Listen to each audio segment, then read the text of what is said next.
ஹரே கிருஷ்ணா. இன்னைக்கு நம்ம பார்க்க போகிறது மலச்சிக்கலை பற்றி. மலச்சிக்கல்னால தான் உடம்புல ஏகப்பட்ட பிரச்சனை வருது. பார்த்தீங்கன்னா நம்மளுக்கு மூட்டாக ஒவ்வொரு இடத்துலையும் வலிக்கிறோம். இந்த மூட்டு வலி எல்லா இடத்துலையும் ஜாயிண்ட் பெயின் சொல்லுவாங்க. இந்த எல்லா இடத்துலையும் வலி ஏற்படுறதுக்கு காரணம் நம்ம மலச்சிக்கல் தான்.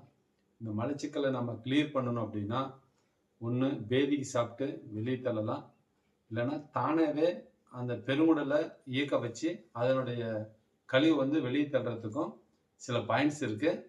பாருங்க, நம்ம இப்போ அந்த பாயிண்ட்ஸை பார்க்கலாம். இந்த கையை இப்படி வச்சுக்கலாம்.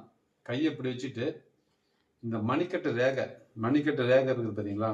இந்த ரேகை கரெக்டாக 5 சுண்ணு மேலே ஒரு சுண் அப்படிங்கிறது ஒரு இந்த ரேகை அளவுக்கு. அது அவங்க யார் அளக்குறாங்களோ அவங்க கையில் தான் அதை பண்ணிக்கணும். இங்கேருந்து 5 சுண் அளந்து இந்த இடத்துல வச்சு மார்க் பண்ணி வச்சுருக்கேன். பாருங்கள், இந்த மாதிரி ஒரு இன்ஸ்ட்ருமெண்ட் வச்சு நல்லா அழுத்தம் கொடுக்கலாம். இல்லை இந்த மாதிரி விரலை வச்சு ஃப்ரீயாக உட்காந்துட்டு இருக்கீங்க, நீங்கள் சேரில் உட்காந்துட்டு இருக்கீங்கன்னா இந்த மாதிரி அழுத்தம் கொடுத்தீங்க அப்படின்னா கண்டிப்பாக பெருங்குடல் நல்லா வேலை செய்ய ஆரம்பிக்கும். பெருங்குடல் நல்லா வேலை செஞ்சிச்சுன்னா அது மலம் தானாகவே வெளியே தள்ளும்.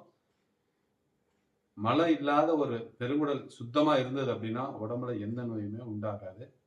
தயவு செஞ்சு இதை நீங்கள் செய்யுங்க, முயற்சி பண்ணி பாருங்கள், ரொம்ப நல்லாயிருக்கும். ஹரே கிருஷ்ணா.